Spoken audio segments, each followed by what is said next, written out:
So ladies and gentleman, boys and girls, सगळ्यांचं खूप खूप स्वागत आहे पुढारीवर आणि कल्लाकारमध्ये. म्हणजे आज युही चला बाबा हेच आहे, हेच गाडीचं आहे.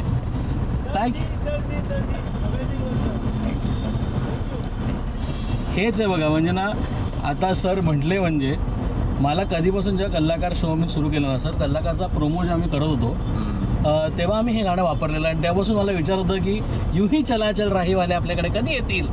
आज आपल्याकडे मकरंद सर आहेत. Makarand sir the best man, जेवढ्या लोकांनी त्यांच्यासोबत काम केलं आहे. सर खूप खूप स्वागत आहे पुढारीवर.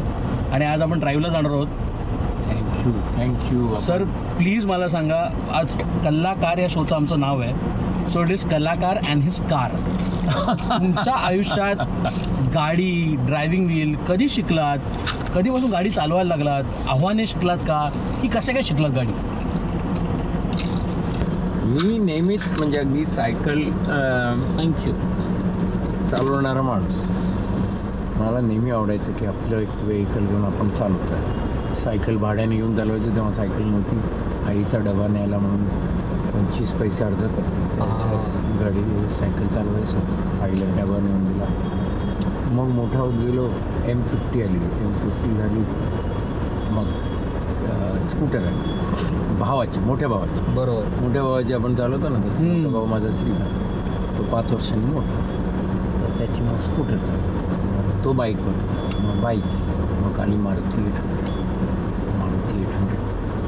मारुती 800 म्हणजे त्याच्यात तेव्हा माझं नाटक. म्हणजे तेव्हा मागे इथे बसायला काही जागाच नाही, कारण याच्यात फक्त नाटकाचं सामान. बरोबर. म्हणजे ते नाटकाची गाडी होती इन्शुरन्स. म्हणजे गोडाऊन ते होतं. गोडाऊन ते होतं. वा. त्यामुळे मागे कोणीच बसायचं नाही. 2 सीटरच झाली होती मारुती 800. मग मारुती 800 चालवली. मग मला वाटते मी इस्टेट, टाटा इस्टेट होती ती चालवली. 1000 काहीतरी अशी ती चालवली. सेकंड हँड घेतली होती. मग आली हुंडाय. मग हुंडाय नंतर ती पण सेकंड हँड. लायसन्स टेस्टला मी गेलो होतो तेव्हा मारुती 800 होती माझ्याकडे. बरोबर. तर त्याचं लायसन्स घ्यायला गेलो. तर आपण तसे मूडी माणूस असतो ना, तसं होतो मी तेव्हाही. खूप वर्षापूर्वीची गोष्ट आहे. आणि RTOला प्रॉपर एक्झॅम वगैरे द्यायला गेलो. आणि तेव्हा कॅसेट्स असायची. तेव्हा मला गुरुदत्तची गाणी खूप आवडायची. तर ते असे बाजूला बसलेत. मी म्हटलं ये महलो ये तख्तो ये ताजो की दुनिया, ये दुनिया अगर मिल भी जाए तो क्या है. असं करून मी टर्न मारला. त्या क्या आहे तो म्हणाला थांबा, अहो तुमची टेस्ट चालू आहे, तुम्ही गाड्यावर काय चालवताय गाडी. तर अजून मी तुम्हाला लायसन्स दिलं नाही आहे की you know how to drive, please ते आधी बंद करा. म्हटलं अहो मी अशी चालवतो गाडी, असं नाही आहे. असे आपण ना कलाकार माणूस हा कार चालवताना सुद्धा कलाकारच असतो. एक्झॅक्टली. त्यामुळे मग सी कार काय करतं असं मला वाटतं की गाणी ऐकतो. बरोबर. तुम्हाला तुमच्या मूडमध्ये स्वतःबरोबर ठेवतात. You feel you are with your self and yet your driving. म्हणजे you are at your steering wheel also. So coordination hand सगळं कॉर्डिनेशनसाठी तू तुझं गाणं ऐकतोयस. फोन करायचे असतील तुझे फोन करतोयस. चालवताना बऱ्याच गोष्टी शिकायला मिळतात की तुम्ही समजा आता मी मोठ्या गाडीत बसलो. बरोबर. तर मग गाडीला कोणी टच करत नाही ना, इथे जास्त लक्ष. माणूस गाडी कमी चालवतो. एक्झॅक्टली. आणि अरे खूप पेट्रोल खाते रे गाडी, नको ते काहीतरी आहे. आता गाडी घेतली आहे. सो आय थिंक ज्या दिवशी तुम्ही महागाच्या गाड्या घ्याल तेव्हा तुमच्या मनात खर्च असून नाही की ते सर्व्हिसला गेल्यावर किती बिल येईल किंवा टो केल्यावर काय त्रास होईल गाडीला किंवा कोणाला द्यायची का, कोणाच्या हातात पडली तर. मग शूटिंगवाले म्हणतील तुमची गाडी वापरतो. मग हा सगळा हा विचार नाही व्हायला पाहिजे. मला असं वाटतं की छोट्या गाडीतनं कम्फर्टेबल प्रवास. Very true. आणि म्हणजे कमी बोलून जास्त परिणाम कसा साधता येईल. जे तुमच्या आयुष्याचं ब्रीद वाक्य आहे. म्हणजे फार म्हणजे you can see that this car is म्हणजे याचे स्वप्न आहे असं आहे छोटं आहे but is comfortable. I think याला अल्पसंतुष्टी म्हणण्यापेक्षा संतुष्टी म्हणू शकतो. पण तुम्ही आता मी तुमचं आताच वर होतो तुमच्यासोबत आणि तुम्ही त्या इंटरव्ह्यूमध्ये संतुष्टी हा शब्द 2-3दा वापरला. सर कसं काय माणूस संतुष्ट एवढा राहू शकतो? काय शक्य आहे का माणसाच्या आयुष्यात? किती साधं. तुम्ही कसं राहता एवढं संतुष्ट? काही तर म्हणजे तुम्ही आता म्हटलं की मी ॲम्बिशियस नाही आहे, मी कधीच नव्हतो, म्हणजे तुम्ही संतुष्टच आहात. ते संतुष्टीकडे कसं काय तुम्ही गेलात आणि का काय मनात असतं मकरंद देशपांडेंच्या की मी संतुष्ट आहे? कशावरून तुम्ही बोलून काय? See, when I'm not thinking of tomorrow, which means I'm happy with today. That's all. Because आता मी म्हटलं की आता याच्यानंतर माझी फिल्म कुठली येणार आहे. आता मी मंकी मॅन केली म्हणजे आता माझी हॉलिवूडची नेक्स्ट फिल्म कुठली हा नाही विचार करत आहे. आता रजाकार मी आखरी निजाम केला आहे त्याला रिस्पॉन्स दंड मिळणार आणि मग मला पुढचे रोल असं नाही. ते रोल त्याच्या जागी मिळत राहते. हां तुमचं कौतुक होतं त्याचा आनंद नेहमीच असतो की मी डॅडी जेव्हा केला दगडी चाळ म्हणजे रिअल कॅरेक्टर निजाम जसं केलं तसं रिअल कॅरेक्टर आणि डॅडीचे फॉलोअर्स आहेत आणि त्यांना आवडणं किंवा डॅडीनी स्वतः बोलवून त्यांना वाटणं की भूमिका त्यांची छान केली. मला वाटतं that it self is good enough की दिलेलं काम हे त्याच्या पोटेन्शियल एवढं करणं त्याच्या पुढे आणखीन एक स्वप्न घेऊन फिरण्यात काय पण की मग आता मला कधी रिअलाइजच नाही झालं की मी कधी हा का नाही विचार केला अरे आपल्याला नॉमिनेट केलं होतं का. अरे केलं होतं नॉमिनेट अच्छा पण मी गेलोच नाही. अरे अवॉर्ड नाही मिळालं मग अवॉर्ड नाही मिळालं. अरे डॅडीला तुला अवॉर्ड नाही मिळालं हा विचार कधी नाही येत जिथपर्यंत लोक मला सांगतात अरे but you should have got award यार. आणि मला असं वाटतं की म्हणजे मी करताना किंवा हो म्हटलं तेव्हा अवॉर्डसाठी म्हणालो का मी हो. That is so true. मी रोलला हो का म्हणालो होतो कारण का मला विचारलं गेलं पोलिसांनी आणि मला अजूनही आठवतं मी त्यांना एवढं विचारलं होतं की सामंत म्हणतो की ठीक आहे तुम्ही म्हणताय तुमच्याकडे किती परमिशन आहे माहीत नाही दगडी चाळ एकच्या बरोबर पण तुम्ही कॅरेक्टरला नंतर पण डॅडीच म्हणाल ना का नंतर पप्पा म्हणाल घाबरून म्हणाले नाही मग मी केस कापले सगळं. मग त्यांचा त्यावेळी जो माणूस होता तो येऊन मी बाहेर आलो मेकअप मॅनच्या आणि तो पाय मला तेव्हा सपोर्ट आमच्या डायरेक्टर चंदूचा होता तसाच अंकुशचा खूप सपोर्ट. अंकुशनी खरंच म्हणजे मी सेटवर जाताना तिकडे कोणी गडबड करणार नाही तो डॅडीचा दरारा तसाच मेंटेन ठेवायला फारच आणि व्हेरी रिस्पेक्टफुली. आई बाबा म्हणायचे नाही रे हा स्वप्नाळू आहे रे.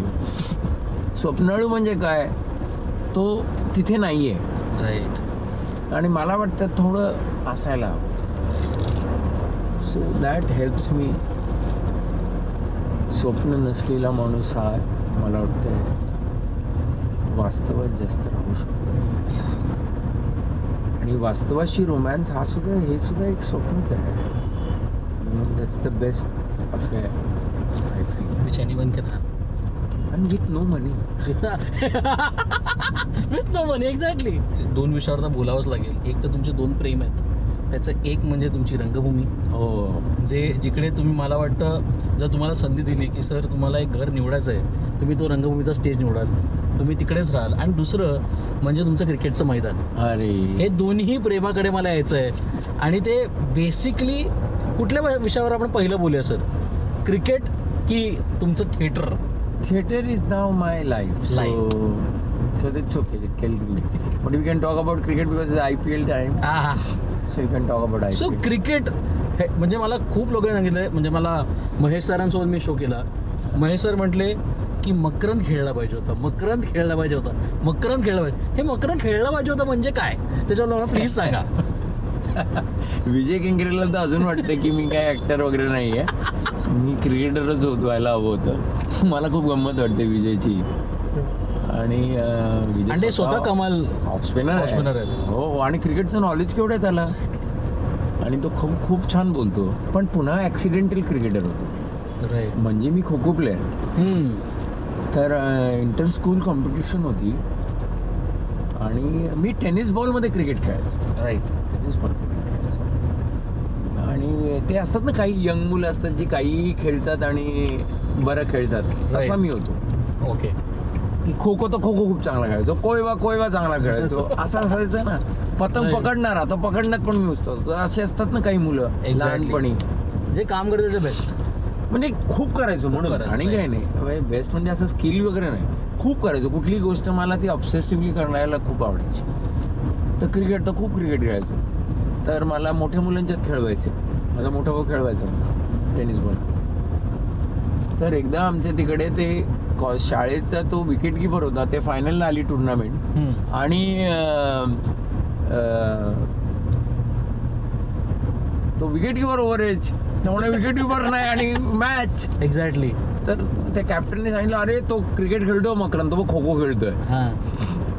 तर म्हटलं आईला आपण कधी ग्लव्ज घातले नाही, तर पहिल्यांदा ग्लव्ह घातले. एवढा छोटा होतो मी, 14 वर्षाचा का 13 वर्षाचा होतो. आणि त्यांनी ग्लव्ज घातले, तो एवढे मोठे ग्लव्ज. तर मला 2-4 बॉल फेकले आणि सांगितलं होतं उद्या मॅच खेळ. म्हटलं अरे मी मॅच खेळायला, तर आमचे बॉलर इतके फास्ट होते आणि कुठेही टाकायचे. पण मी खो खोवाला असल्यामुळे डाईव्ह इथून तिथे. आणि काय झालं, ती मॅच बघायला अगदी आमची शाळा सोडली गेली होती, पूर्ण शाळा बघायला आली होती. आणि ती मॅच आम्ही जिंकलो. वाव. आणि माधव मंत्री सुनील गावस्करांचे मामा ते बघायला आले होते मॅच. आणि त्यांच्या बोलण्यामुळे तर काय माहित नाही मला, पण मला त्या दिवशी बेस्ट फिल्डरचं अवॉर्ड दिलं की हा काय मुलगा आहेत. म्हणजे मी असा झालो. झालं मग झालं, ज्यांच्याकडनं कपडे घेतले होते, बूट घेतले होते, ते परत केले. राईट. 2-4 दिवसांनी का 5 दिवसांनी मुंबईची टीम, ज्युनियर्स टीम अनाऊन्स झाली होती. त्याच्यात भाऊ म्हणाला तुझं नाव आहे. म्हटलं कसं नाव आहे माहीत नाही. तर मग मला नंतर लक्षात आलं की सिलेक्टर्स जेव्हा ते सिलेक्शन होत होती तेव्हा माधव मंत्री म्हणाले कुठे तो मुलगा ज्याला अवॉर्ड दिलाय, तो मुलगा का नाही आहे. तो म्हणे तो सिलेक्शनला आला नाही, तो आला नाही, त्याला बोलवा.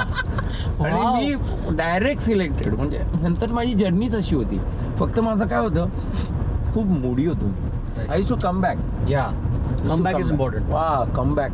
सचिन असल्यावर व्हेरी डिफिकल्ट, बिकॉज सचिन काय झालं, Sachin created so much fondness.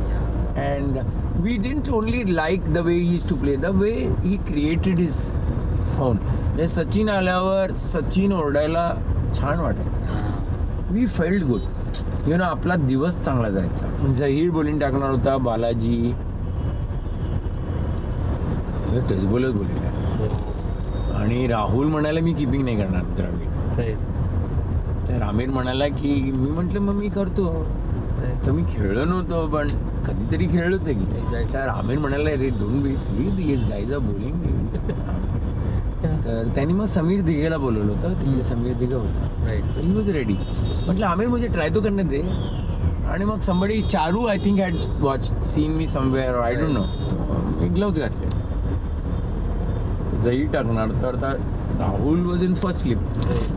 तो खूप लांब मागे जाऊन उभा राहिला. मी म्हटलं ऐकला इतका लांब.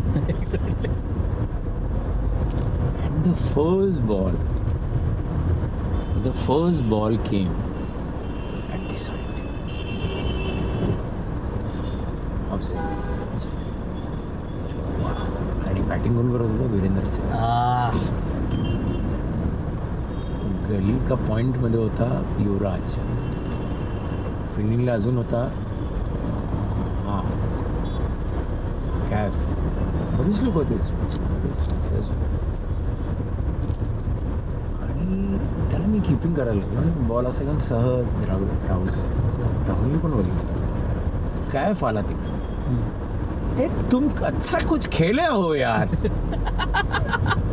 खेले हो, ऐसा कैसे हो सकता है यार. तुम इंडिया के फास्ट बॉलर्स को कीपिंग कर रहे हो. मग आला मोहम्मद अझरुद्दीन, आणि अझरुद्दीन आला आणि अरविंद डिसिल्वा बोलिंग टाकत होते. अरविंद डिसिल्वा बोलिंग टाकत होते राईट. आणि मी अरविंद डिसिल्वाच्या बॉलिंगवर अझरुद्दीन असा पाय फक्त वर झाला आणि त्याला स्टंप आउट केला. आणि तेव्हा तिकडे बोलले गेले, सनी सर बोलले, गंमतच चालू होती ना सगळी, राईट राईट. पण बोलले, Parthiv are you watching, we have a wicket keeper. Such a big compliment या. खूप तेव्हा मग लोक म्हणाले, अरे क्या कीपिंग कर रहा है, इसका पैर तो जाने वाला है. रझाकार बद्दल आपण बोलूया सर. It's coming. खूप वेगळं काहीतरी वाटतंय आणि खऱ्या अर्थानं आपला भारताचा इतिहास तुम्ही पुन्हा एकदा दाखवायचा प्रयत्न करताय. काय सांगाल? ट्रेलर लोकांना आवडतोय, लोक तुम्हाला सांगत असाल, आणि वेगळी भूमिका आहे, काय सांगाल याबद्दल? शेवटी ऐतिहासिक कॅरेक्टर करणं हे एका अभिनेत्यासाठी चॅलेंज असतं. मीर उस्मान अली पाशा, 7वा रुलिंग निजाम, शेवटचा रुलिंग निजाम, की जो खरा खूपच शिक्षित सुशिक्षित साहित्यप्रेमी, म्हणजे उर्दू, अरबी, फारसी सगळ्या भाषा, फ्रेंच भाषा बोलणारा, आणि असा माणूस जो सगळ्यात श्रीमंत होता. टाईम मॅगझिनवर त्याचा फोटो होता, त्याच्यात नमूद केलं दुनियात विश्वातला सगळ्यात श्रीमंत तो रोल करायचा, आणि सगळ्यात कंजूसही होता. तर रोल करायचा तर आपल्याला दिसायला पाहिजे तसं सगळं झालं. ते केस काम सगळं व्यवस्थित, पण ती त्यातली क्रूरता, कारण का त्या स्क्रिप्टमध्ये क्रूरता की दाखवायची. तर मला नेहमी वाटतं की क्रूरता दाखवायला काही शिवीगाळ करावी लागत नाही, किंवा फक्त भाव डोळ्यात असावा. तो आणि किंवा बोटात असं, म्हणजे सिगरेट पिताना ती जी बोटं आहेत ती, आणि ते फिल्टर शिवाय पाहिजे. त्यामुळे त्यातला धूर बाहेर सोडल्यावर जर तंबाखू राहायचा तो करताना जो कडवटपणा होता तो कॅरेक्टरमध्ये आणायला मला जास्त, म्हणजे खूप सटल केलं की त्याच्याकडे जेकब नावाचा हिरा होता जगातला खूप, आणि खूप दुर्मिळ असा हिरे, तर तो पेपर वेट म्हणून वापरायचा अशी नमूद आहे. मग तो मी काय केला, स्टिकलाच लावला, तेवढी लिबर्टी घेतली, आणि त्यांनी तो त्याचा पाय खाजवतो पाऊल. तर तिकडे तेलंगणातले जे इतिहासकार होते त्यांनी मला शाबासकी दिली. ते म्हणाले की पाठ थोपटली, ते म्हणाले खरंच हमको ऐसा लगा की आम्ही निजाम से. एक ना कलाकारचा एक प्रश्न आहे जो मला तुम्हाला विचारायचा, कारण प्रेक्षको आम्ही आता खायला चाललोय सरांचं. Sir, your favourite restaurant right? Swadesh. आणि तिकडे जाऊन आम्ही यूं ही चला चल राही हे आहोत. पण सर, कलाकारचा एक प्रश्न आहे जो मी सगळ्या कलाकारांना विचारतो. आपल्या आयुष्यात नेहमी असं मुवमेंट येतो ना की आपल्याला कुठल्या तरी कलाकारासोबत काम करायची इच्छा असते, ते आपले इन्स्पिरेशन असो नसो. आज तुम्हाला एक संधी दिली की या सीटवर तुम्हाला कोणातरी बसवायचं. तो कलाकार आहे, तो क्रिकेटर आहे, तो बिझनेसमॅन आहे, तो कोणीही असो, आणि तुम्हाला त्याच्यासोबत निखळ गप्पा मारायचे. तो व्यक्ती कोण असेल आणि का? तो व्यक्ती कोण असेल का? मला वाटते उस्ताद जाकीर हुसेन. कारण का ती व्यक्ती एवढं जग फिरली आहे आणि तेवढा काळ, म्हणजे त्यांच्याकडे केवढ्या गप्पा गोष्टी असतील, आणि म्हणजे मला वाटतं त्यांच्या तालातच, म्हणजे त्यांचं किती कॉन्सर्ट्स मी बघितले आहेत. लोक म्हणतात, म्हणजे आता माझा मित्र आहे निलाद्री कुमार, स्वतः सितार मास्टर, एक्झॅक्टली, तो पण तेवढंच म्हणतो, सब बजाते पण जाकीर हुसेन, जाकीर भाई के ऊपर हात आहे. म्हणजे सगळ्यांचं असंच म्हणणं आहे की ते दैविक आहे काहीतरी. आम्ही आता इकडे आलो आहोत, आणि कसं ना, काही गोष्टी स्वदेशी रिलेटेड असतात, काही गोष्टी आपण म्हणतो की आयुष्य आपल्याला कुठे घेऊन जातं. तर आपल्या आयुष्यात अनेक गोष्टी आपण करतो, जे आपल्या आयुष्यात निगडीत असतात. म्हणजे आपण क्रिकेटबद्दल बोललो, आपण आता इकडे नाटकाविषयी बोलणार आहोत आणि आपण स्वदेश हॉटेलमध्ये आलो. काय सांगाल? मी बघ स्वदेश नावाच्या फिल्म मध्ये होतो हे सगळ्यांना माहिती आहे, पण मला स्वदेश हे फार पहिल्यापासून. कारण का इथे एक तर काय म्हणतात खूप इन्फॉर्मल आहे. सांबार ते गरमच येणार, त्याची टेस्ट बदलणार नाही. यू फील कम्फर्टेबल एकदम. म्हणजे माझ्या कुठे मोठ्या मीटिंग्स पण कधी कधी इथेच होतात सहज. मी खरं इथे येऊन बसतो ना, जसं मला पृथ्वीसारखं आहे.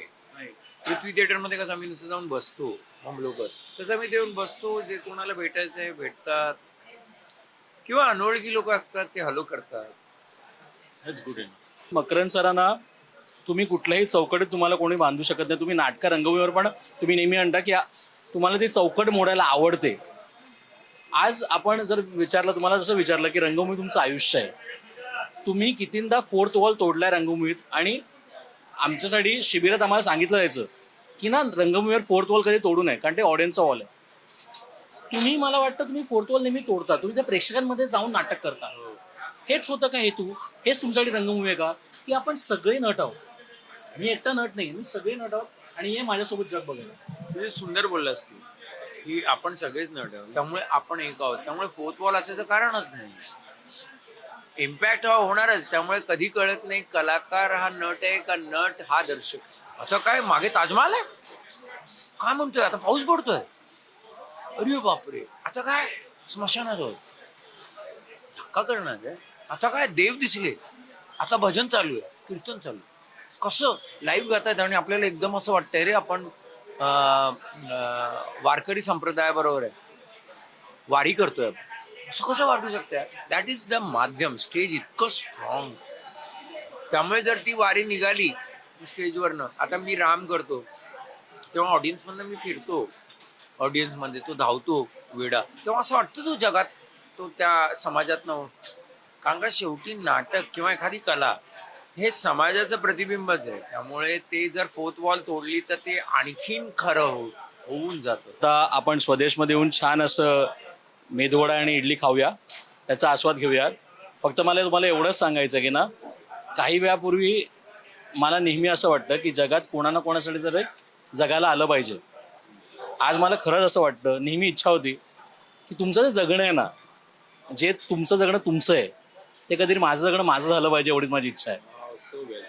अँड आय सिरियसली फील, जे तुम्ही आज त्या इंटरव्ह्यू इकडे पण म्हटलात की आपण त्या संतुष्टीकडे पोचू शकत नाही, पण त्याचा न विचार करत जर आपण चालत राहिलो ना, तरी आपण आयुष्य चालत राहू शकतो. Thank you so much. Thanks a lot. Thank you.